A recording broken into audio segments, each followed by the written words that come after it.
जीवमजीवं दवं जिन्वर वसेण जेनणी दिठं देविन्दविन्दवन्दं वन्दे तं सर्वदा शिरसा। नमो अरिहं ताडं नमो सिद्धाणं नमो ऐरियाणं नमो वज्रायाणं नमो लोई सवसाहूढ़ं।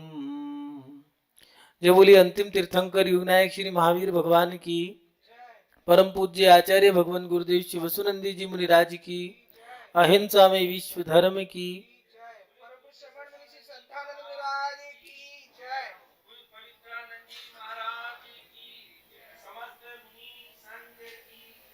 सभी उपस्थित धर्म प्रेमी पुण्य आत्मा एवं महानुभाव, व्यक्ति जब तनाव में होता है तो उसके मन में चिड़चिड़ापन, शरीर में विकार और क्रोध का बढ़ना, खाली बैठे रहना, ख्यालों में खो जाना, ये सारी प्रवृत्ति होती है। घर परिवार के सदस्य परेशान रहते हैं, ज़्यादा तनाव में होता है तो डिप्रेशन में चला जाता है, बीमार हो जाता है। और डिप्रेशन पागलपन की एक सबसे छोटी इकाई है, सबसे पहला पायदान वही है। नींद मृत्यु की सबसे छोटी इकाई, चाहे नशे की सबसे छोटी इकाई, डिप्रेशन पागलपन की सबसे छोटी इकाई है। और हमारा तनाव हमें बीमार कर देता है।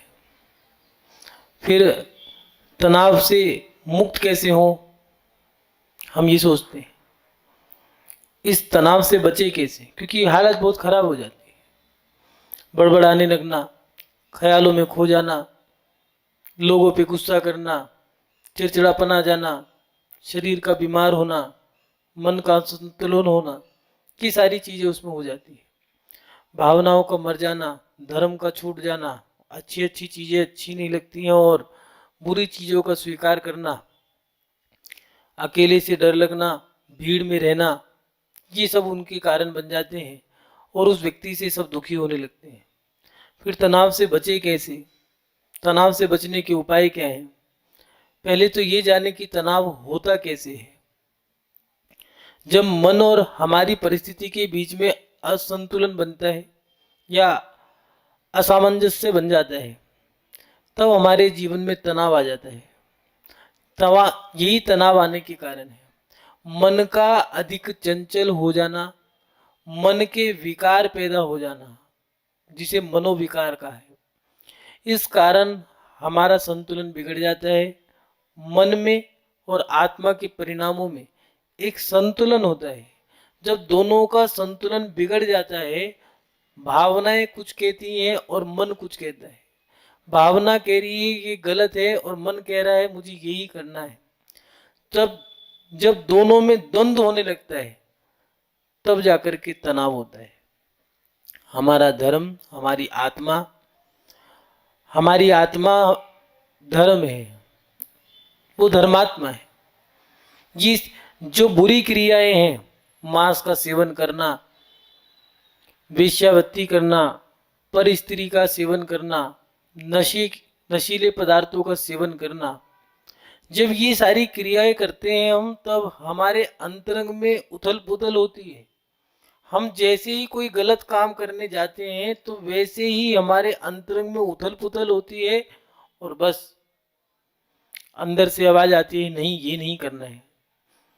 कोई व्यक्ति दूध का गिलास पीता है तो कोई दिक्कत नहीं है, लेकिन दूध के गिलास के साथ साथ शराब का गिलास भी रखा हो और उसको दे दिया जाए, चार दोस्तों ने मिलकर के जिद करिए नहीं पीना ही पड़ेगा, हाथों तक आया है तो हाथ हिलने लगे, होठों तक आया तो होठ हिलने लगे, आंखों से आंसू निकलने लगे, घबराहट हो रही है।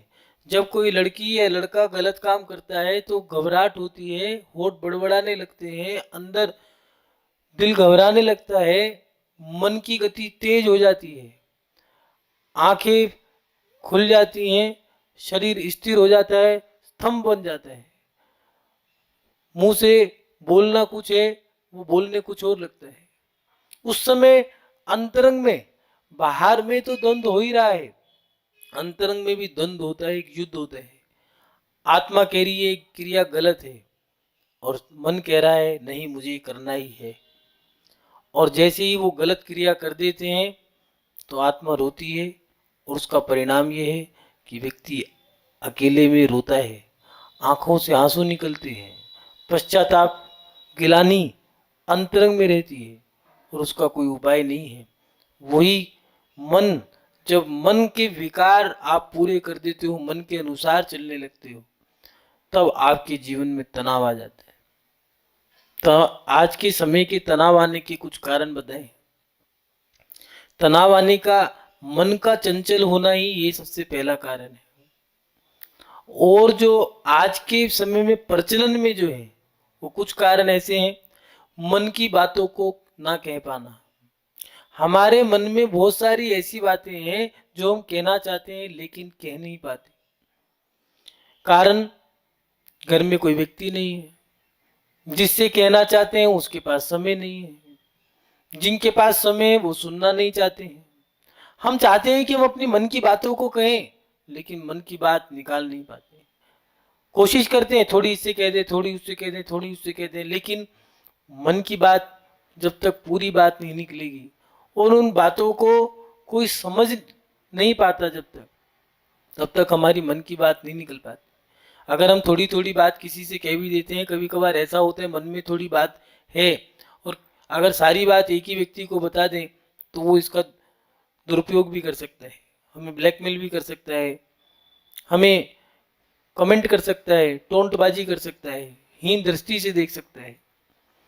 आप सोचते हैं चलो एक काम करो, थोड़ी सी उससे कह दी, थोड़ी उससे कह दी, थोड़ी उससे कह दी, कह तो दी है लेकिन कहने के बाद हमें वहां से कोई दिलासा नहीं मिलता क्योंकि सारी बात तो पता नहीं है। मन की बात को जब तक नहीं निकालोगे तब तक मन से तनाव दूर नहीं होगा, मन स्थिर नहीं होगा, मन चंचल रहेगा और चंचल रहने के कारण वो आपको परेशान करेगा।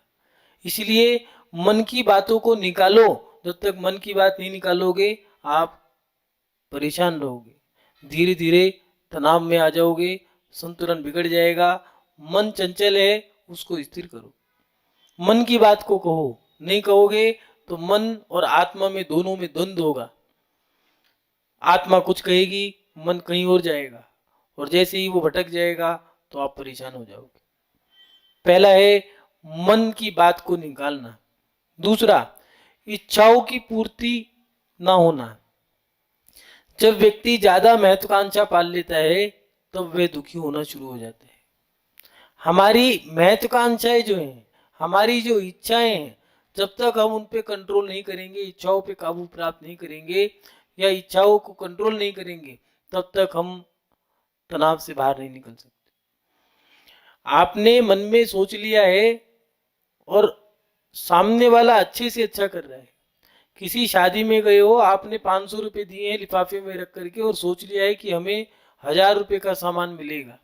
सामने वाले व्यक्ति ने भी व्यवस्था पूरी करी है, आपके बैठने की व्यवस्था करी है, आपके आने की जैसी आपने प्रवेश किया है तो आपका सम्मान, प्रवेश करने के बाद बैठने की व्यवस्था, 10 की जगह 20, 20 की जगह 50, 100, 200, 250 आइटम उसने बनाई है भोजन की सामग्री में। चाट पकौड़ी भी बनाई है, भोजन की सामग्री भी बनाई है, जाते जाते तांबुल पान की व्यवस्था भी करी है, आपके बच्चों के खेलने की व्यवस्था भी करी है। आपने दिया 500 रुपए का लिफाफा, सामने वाले ने आपके ऊपर 1500 की व्यवस्था रखी है, लेकिन हम उससे खुश नहीं है। क्यों? क्योंकि हमने सोचा कुछ और था, उसने दिया कुछ और है। जबकि दिया हमसे ज्यादा है, हमने दिया 500 का, उसने दिया 1500 का या 1000 रुपये का, लेकिन हमने तो ये सोच रखा था कि हमें कोई सामग्री जाते हुए मिल जाएगी, कोई साड़ी मिलेगी, गर्म चद्दर मिलेगी, नहीं तो चांदी का कटोरा मिलेगा। ये सारी चीजें हमने सोची थी और उसके बदले में क्या हुआ, उन्होंने आपको अच्छे से अच्छी दे दिया है, स्थान अच्छा दिया है, बढ़िया से बढ़िया फार्म हाउस दिया है, बड़े से बढ़िया बैठने की व्यवस्था दी है और अच्छे से अच्छे लोगों को भी बुलाया है। आपके लिए बढ़िया से नाचने वाले, गाने वाले, खाने वाले, खिलाने वाले सब चीजों की व्यवस्था करी है, लेकिन दुखी हम अपने कारण हैं, सामने वाले की गलती नहीं है। यही चीज अगर हम दूसरे क्षेत्र में जाएं, हम बच्चों से जब महत्वाकांक्षा पाल लेते हैं कि मेरा बच्चा पढ़ लिख करके बड़ा बनेगा, बच्चे की कैपेसिटी नहीं है, उसकी सामर्थ्य नहीं है, लेकिन हमने सोच लिया है कि वो ये करेगा। क्या सोच लिया है? हमने पहले से ही सोच लिया है कि वो 12वीं करेगा, फिर कॉलेज में जाएगा, कॉलेज में जाने के बाद फिर और पढ़ेगा, और पढ़ेगा, एमए करेगा, बीकॉम करेगा, सीए करेगा। सब आज के समय में 90% माता पिताओं की साथ ही व्यवस्था बन गई है। ये समस्या है। बच्चे की सामर्थ्य नहीं थी, उसने 12वीं कर ली, कॉलेज कर लिया, कॉलेज करने के बाद उसकी सामर्थ्य नहीं है, फिर भी मैं अपने माता पिता का सपना पूरा करके दिखाऊंगा। वो ज्यादा से ज्यादा कर रहा है, उसकी सामर्थ्य मात्र इतनी ही थी कि वो कॉलेज पूरा कर सके और अपने पिता के व्यापार में हाथ बटाए। लेकिन माता पिता ने सोच लिया है कि मैं अपने बच्चे को और बड़ा पढ़ाऊंगा, और ज्यादा पढ़ाऊंगा, और ज्यादा पढ़ाऊंगा। पहले के बुजुर्ग कहा करते थे, बच्चों को उतना पढ़ाओ जितना पिता पढ़ाओ। पिता से कम पढ़ाना, ये उनका एक सूत्र था जिससे बच्चों के अंदर टेंशन नहीं होती थी। आज के माता पिताओं का सपना क्या है? हमने जितना पढ़ा है उससे भी ज्यादा बच्चे को पढ़ाएंगे, और वो धीरे धीरे धीरे धीरे उन पे इतना इतना ज्यादा दबाव डाल देते हैं, बच्चे की कमर टूट जाती है और आखिर में वो मृत्यु को प्राप्त हो जाता है। हम जब अपनी महत्वाकांक्षाओं को बढ़ा लेते हैं, इच्छाओं को बढ़ा लेते हैं, तब हम दुखी होना शुरू कर देते हैं। बच्चा हो, चाहे पत्नी हो, चाहे पति हो, चाहे सास ससुर हो, चाहे परिवार का कोई भी सदस्य हो, हर व्यक्ति अच्छे से अच्छा ही करना चाहेगा। कोई महिला नहीं चाहती कि मेरी सब्जी, ये जो मैंने भोजन बनाए हैं, पकवान बनाए हैं, वो जले हुए बने। कोई व्यापारी नहीं चाहता कि मैं अपने सामान को खराब बेचूं। हर व्यक्ति अच्छे से अच्छा जाता है। यहाँ तक कि घर के फर्श को साफ करने वाली, वो सफाई करने वाली महिला, वो भी यही सोचती है कि मैं सफाई भी ऐसे करूं जो कहीं पर भी दाना ना मिले।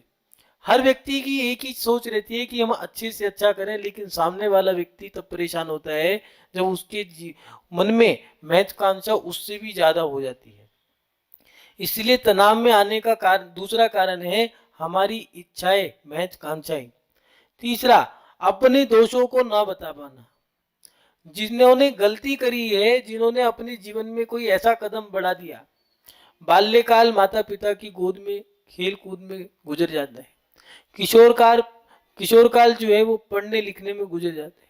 लेकिन जो युवा काल आता है, 12वीं तक पढ़ाई लिखाई होती है। 12वीं के बाद वो कोर्सेज है, आपको जिस लाइन में जाना है, साइंस की, विज्ञान की लाइन में जाना है तो विज्ञान की पढ़ाई करो। आर्ट्स, कला की लाइन में जाना है, गणित की लाइन में जाना है, जिस क्षेत्र में आपको जाना है उस क्षेत्र की पढ़ाई करो। अब कोर्स रह गए हैं, पढ़ाई तो 12वीं तक की है। अब उससे आगे आपको बढ़ना है, जिसमें आपको व्यापार करना है वो आप पढ़ सकते हो। बच्चे की उम्र जब 20 साल तक की हो जाती है, 8 और 12, 20 साल, 12 क्लासें और 8 साल की उम्र में पहले स्कूल में भेजा करते थे। अब 5 साल की उम्र है, फिर भी लगा लो 17-18 साल का बच्चा हो गया है। अब उसके बाद 18 साल के बाद अब उसकी युवा अवस्था शुरू हो जाती है। किशोर अवस्था पूरी हो गई है, पढ़ने का काल गया, 18-19 साल से युवा अवस्था शुरू हो गई है। युवा अवस्था में उसने जो गलती से कदम गलत जो बढ़ाया है, जो गलत कदम उठा दिया है, किसी लड़की ने लड़के को धोखा दे दिया या किसी लड़के ने लड़की को धोखा दे दिया। अब धोखा देने के बाद उसने जब शादी कर ली है और धोखा दे दिया है, अब उसका पति उससे प्यार करता है या वो लड़की उसको अपना भगवान देवता मानती है, तो उसके मन में बार बार वो उथल पुथल होती है कि हमने जो गलत काम किया है, मैं कैसे बताऊं इसको, कैसे मैं इससे अपने मन की बात कह दूं। और वो मन की बात ना कहने के कारण व्यक्ति दुखी हो जाता है। अपने दोस्त जो बताने थे वो नहीं बता पा रहा है, वो जानता है लड़का भी कि मैंने गलत किया, लेकिन वो नहीं बता पा रहा। जो हमने गलत काम किए हैं, जब हम नहीं कह पाते तो हम ना सह पाते, ना कह पाते और ना ही रह पाते। जिस महिला ने अपने जीवन में भ्रूण हत्या करा दी है, बच्चे को गर्भ में ही मार दिया है, अब वो महिला ना तो कह पा रही है ना सह पा रही, किससे कहूं कैसे कहूं।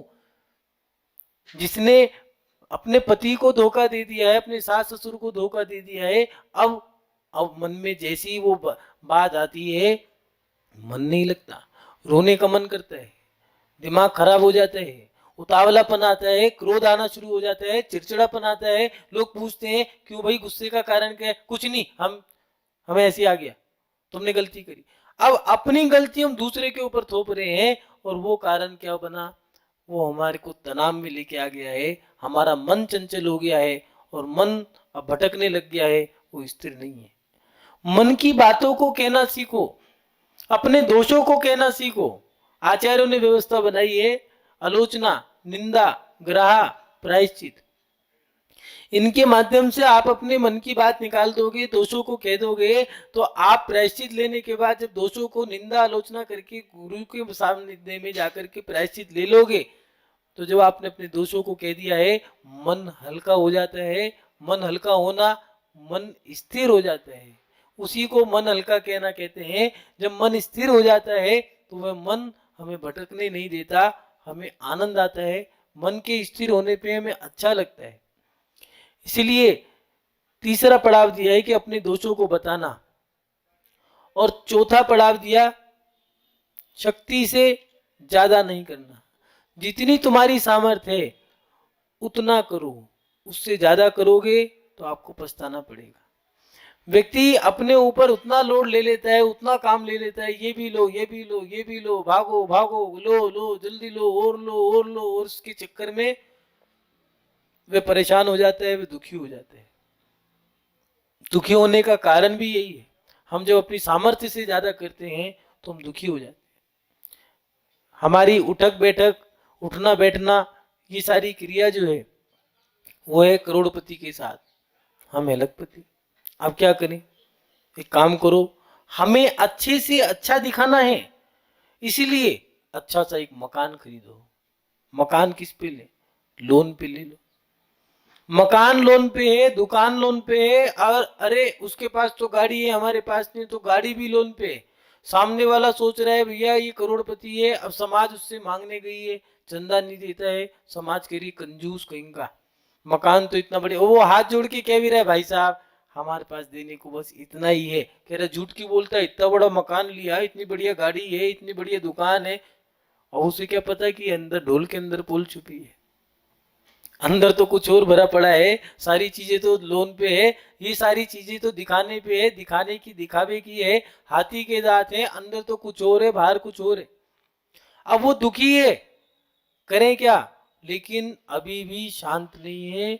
क्यों? क्योंकि उसका मन अभी चंचल है, वो ये कह रहा है कि अभी और अच्छे से अच्छा दिखो, बढ़िया से बढ़िया पहनावा, बढ़िया से बढ़िया खान पान। क्यों?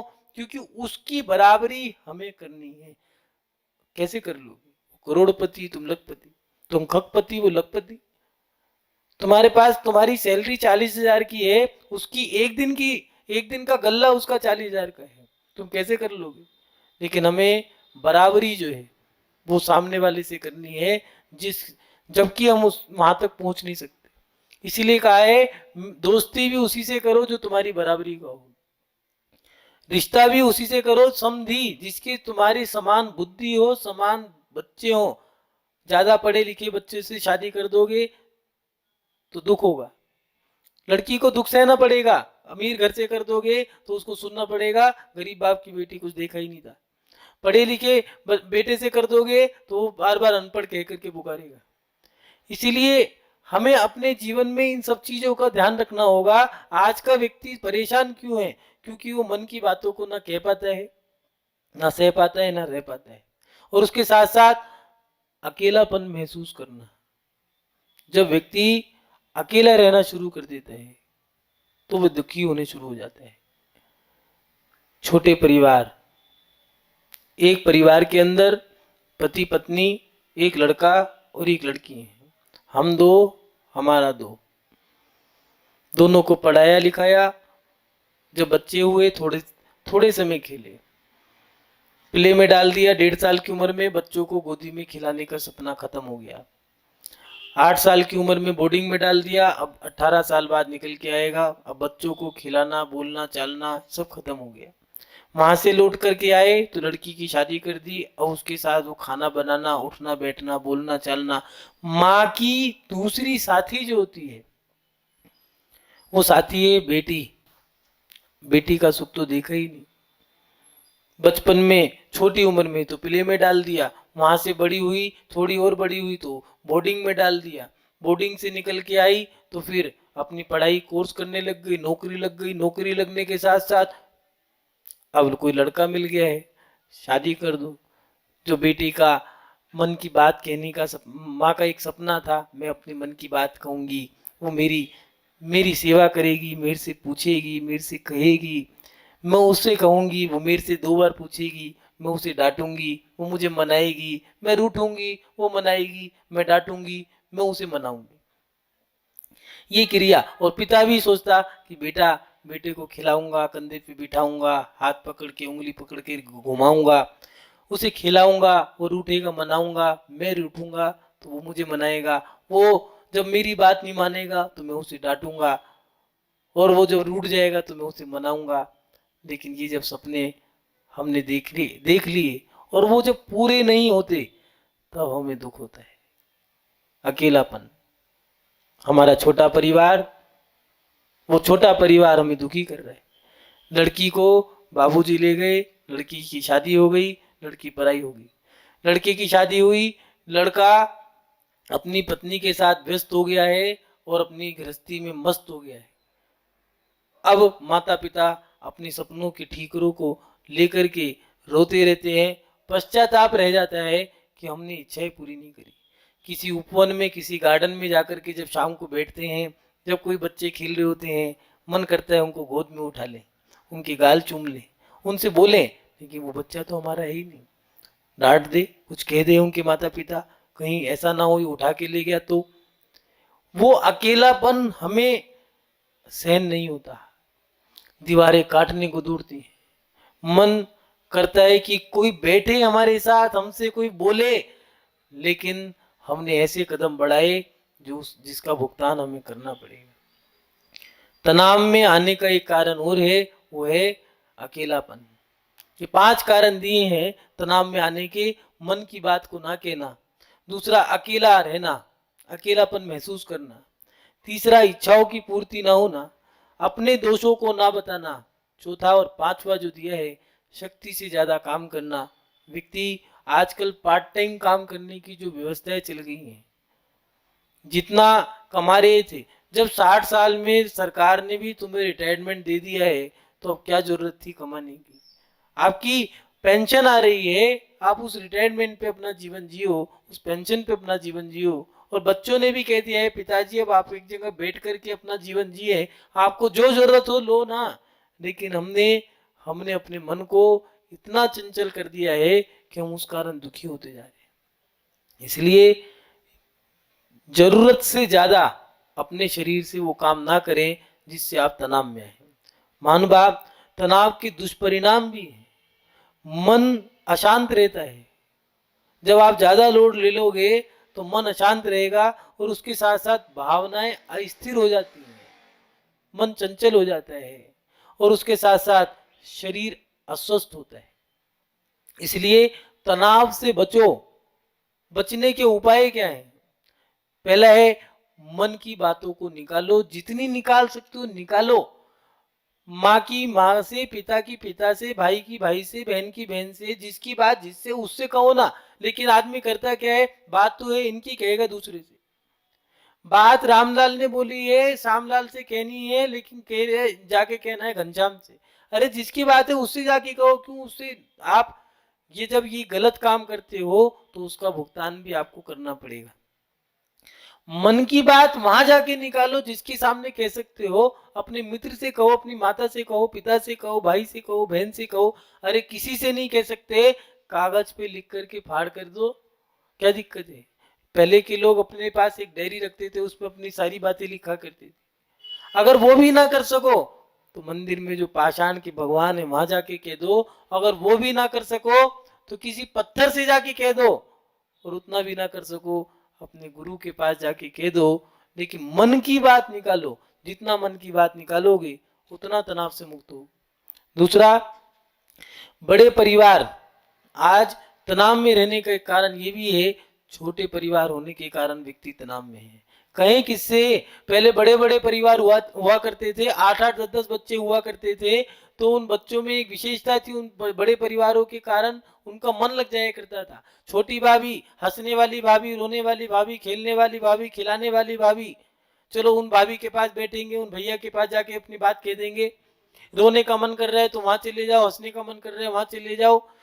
कोई सबकी मदद करती है, सुनो छोटी वाली तो सबकी मदद करती है, उससे जाके काम बता दो, तुम्हारा काम कर देगी। कोई पढ़ी लिखी है, कोई अनपढ़ है, कोई घरेलू है, घरेलू से घर की बात कह दी है, अनपढ़ है उसको काम बता दिया है, पढ़ी लिखी है तो उसने आपकी मदद कर दी है। आज छोटा परिवार होने के कारण व्यक्ति दुखी है। हंसने का मन कर रहा है, चलो वो हंसती है तो उनके पास बैठ जाते हैं, रोने का मन कर रहा है, चलो उसके पास जाके अपना दुखड़ा रो देते हैं। लेकिन छोटे परिवार होने के कारण व्यक्ति दुखी है। इसलिए परिवार बड़े करो। अगर तनाव से मुक्त रहना है तो नई परिपाटी के जो लोग हैं, तनाव से बचना चाहते हैं, तो इतना परिवार तो आप अपना बढ़ाओ जिससे कि आप कभी तनाव में ना आ सको। मन की बात को निकालो। बड़े परिवारों के माध्यम से तनाव से मुक्त रह सकते हैं। और उसके साथ साथ इच्छाओं पर काबू प्राप्त करें, इच्छाओं पे काबू करें, इच्छाओं को कंट्रोल करें, अपने अंदर कंट्रोलनेस रखें। आपका खर्चा ज्यादा करने का मन है लेकिन आपके पास पैसे नहीं है तो क्या फायदा। आपकी आमदनी 100 रुपए की है, खर्चा आप 150 रुपए का कर रहे हो, 50 रुपए का कर्जा लेकर के क्यों काम करते। समझदार व्यक्ति वो है जिसके पास 10 का नोट है और वो 9 रुपए में खर्चा करके 1 रुपया बचा ले, जेब भी भरी रही, पेट भी भर गया है, सब ठीक हो गया। लेकिन 100 रुपए का खर्चा, 100 रुपए का नोट है और 150 रुपए का, 200 रुपए का कर्जा लेके खर्चा करके, ये मूर्खता के काम है। दिखावे की जिंदगी को बंद करो। जितना दिखावे में जियोगे उतना दुखी रहोगे। जो है सो है। अरे थोड़े में जियो ना। सामने वाला इतना ही तो कहेगा कम है, लेकिन निंदा तो नहीं करेगा। ये भी तो कहेगा कम है तो भी देखो आनंद से जी रहे हैं। मटके का पानी पी लो, जब हैसियत मटके की है तो मटके का पानी पी लो, म्यूर जग का पानी पी लो। क्या जरूरत है फ्रिज लाने की। फ्रिज के चक्कर में बिजली का बिल भी दो और फ्रिज लोन पे लेके आओ। आप जितनी आपकी सामर्थ्य है उतने में जियो। तीसरा, प्रतिक्रमण प्रायश्चित के द्वारा अपने दोषों को कहना सीखो। अपने यहाँ जो निंदा, आलोचना पाठ जो आप पढ़ते हो, ग्रह निंदा आलोचना के माध्यम से गुरु के समक्ष जाकर के अपनी गलतियों को प्रायश्चित लो। वो गलती आपको दुखी करेगी, आपके अंदर चिड़चिड़ापन आता है, आपके अंदर क्रोध आता है, आपका मन नहीं लगता है, आप नकारात्मक बोलते हो, आप जो करना चाहते हो वो नहीं कर पाते, किसी चीज में मन नहीं लगता है, सो नहीं पाते हो, बीमारियां आपको घेर लेती हैं, आप तनाव में आ जाते हो। इसलिए अपने मन की बात को कहना सीखो, अपने दोषों को कहना सीखो और उसके साथ साथ अपनी सामर्थ्य के अनुसार अपना जीवन जिए। जितनी आपकी सामर्थ्य है जीवन उतना बड़ा जिए, उससे ज्यादा जीवन ना जिए। आपकी सामर्थ्य लखपति की है तो आप लखपति के दायरे में रह करके काम करें। आप 1 मंजिल के मकान में रह सकते हो, 1 मंजिल का मकान खरीदो, 2 मंजिल का मकान लेने की क्या जरूरत थी। जबकि रहे 1 मंजिल में रहे, दूसरी मंजिल खाली पड़ी है, झाड़ू भी नहीं लगती है, मट्टियां जमी हुई है, उस कारण आप दुखी हैं। इसलिए अपने सामर्थ्य के अनुसार जीवन जिए। महानुभाव पुराने बुजुर्ग छोटे से दायरे में अपना जीवन जी लिया करते थे। एक बाड़े के अंदर 40-40, 50-50, 80-80, 100-100 लोग रह लिया करते थे। आज एक 3 मंजिल के मकान में एक परिवार नहीं रह पाता। और वो परिवार भी कितना, हम दो हमारे दो, पिता का कमरा अलग है, पत्नी का कमरा अलग है, जरा सा गुस्सा आया चली गई अपने कमरे में। बेटी का कमरा अलग है, बेटे का कमरा अलग है, नौकर का कमरा अलग है। मन ही नहीं लग रहा है, किससे दीवारों से बात करें क्या। इसलिए अपने जीवन में जो बुजुर्गों की व्यवस्थाएं थी वो बहुत अच्छी थी। साथ बैठ के खाना, बड़े परिवार होना, किसी के पास जाके अपना दुखड़ा रो दिया, कभी इस बेटे के पास चले गए, कभी उस बेटे के पास चले गए, कभी इस बेटे के पास रह लिए, उसमें ही पूरा जीवन गुजर जाया करता था। आज छोटे परिवारों के कारण व्यक्ति तनाव में है। इसलिए बुजुर्गों से शिक्षा लो और अपने मन को बस में करो। आदत अपनी सुधार ले, बस हो गया भजन, मन की तरंगे सुधार ले, बस हो गया भजन। मन को कंट्रोल करो। मन चंचल क्यों है, क्योंकि आपने मन को चंचल कर दिया है। मन को बस में करने वाले जो काम थे वो आपने सब समाप्त कर दिए। जैसे भगवान के पास जाकर के अपने मन की बात कहना वो आपने बंद कर दिया, मंदिर जाने का समय नहीं है। गुरु के पास जाकर के प्रायश्चित लेते, दोषों को निकाल दिया तो सही हो गया। पेट में बात रखोगे पेट के रोग होंगे, और याद रखना अगर शरीर के अंदर ज्यादातर रखोगे तो शरीर में गांठें हो जाएंगी। आजकल वो हाथों के अंदर गांठें हो जाती हैं, लटक जाती हैं। वो गांठ क्यों है? क्योंकि पेट के अंदर तुमने बात की गांठ मार के रखी है, उसको निकाल दोगे तो शरीर ठीक हो जाएगा। मन को स्वाध्याय के माध्यम से हम स्थिर कर सकते हैं, लेकिन आज की परिपाटी के लोगों का स्वाध्याय बंद हो गया।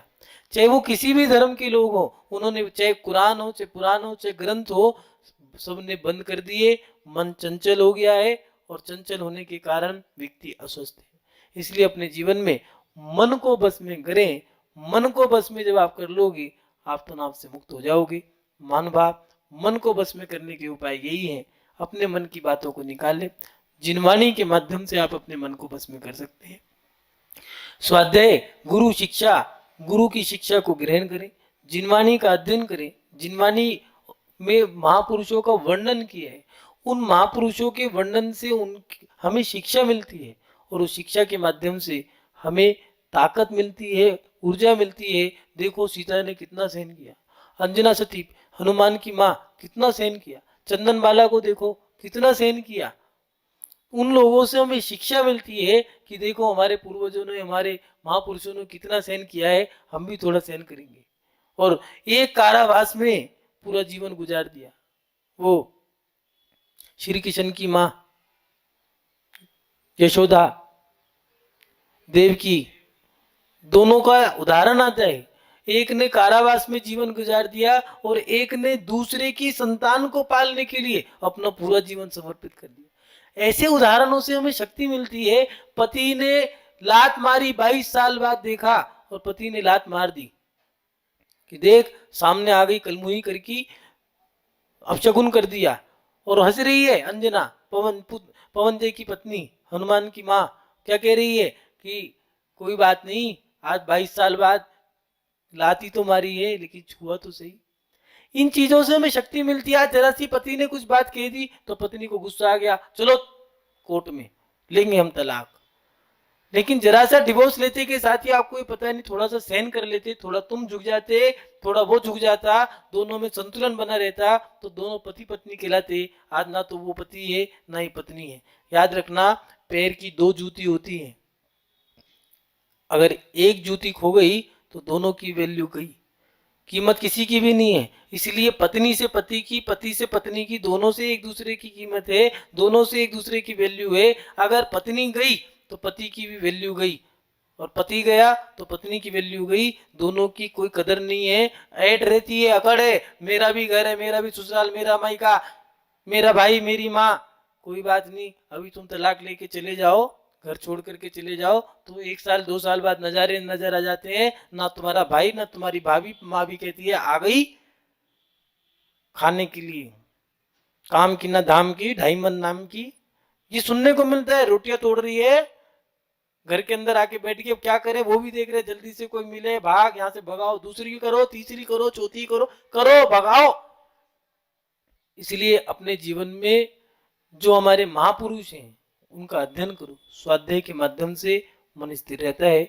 महानुभाव, मन की बात निकाल करके जिनवाणी के अध्ययन से, मन को स्थिर करने से तनाव दूर होता है। आप सभी लोग अपने जीवन में तनाव से दूर रहें, यही भावना भाते हुए अपनी शब्द श्रृंखला को विराम देता हूँ। जो बोलिए परम पूज्य आचार्य गुरुदेव श्री वसुनंदी जी मुनिराज की, अहिंसा में विश्व धर्म की। बोले पूज्य श्रद्धानंद जी महाराज जी की।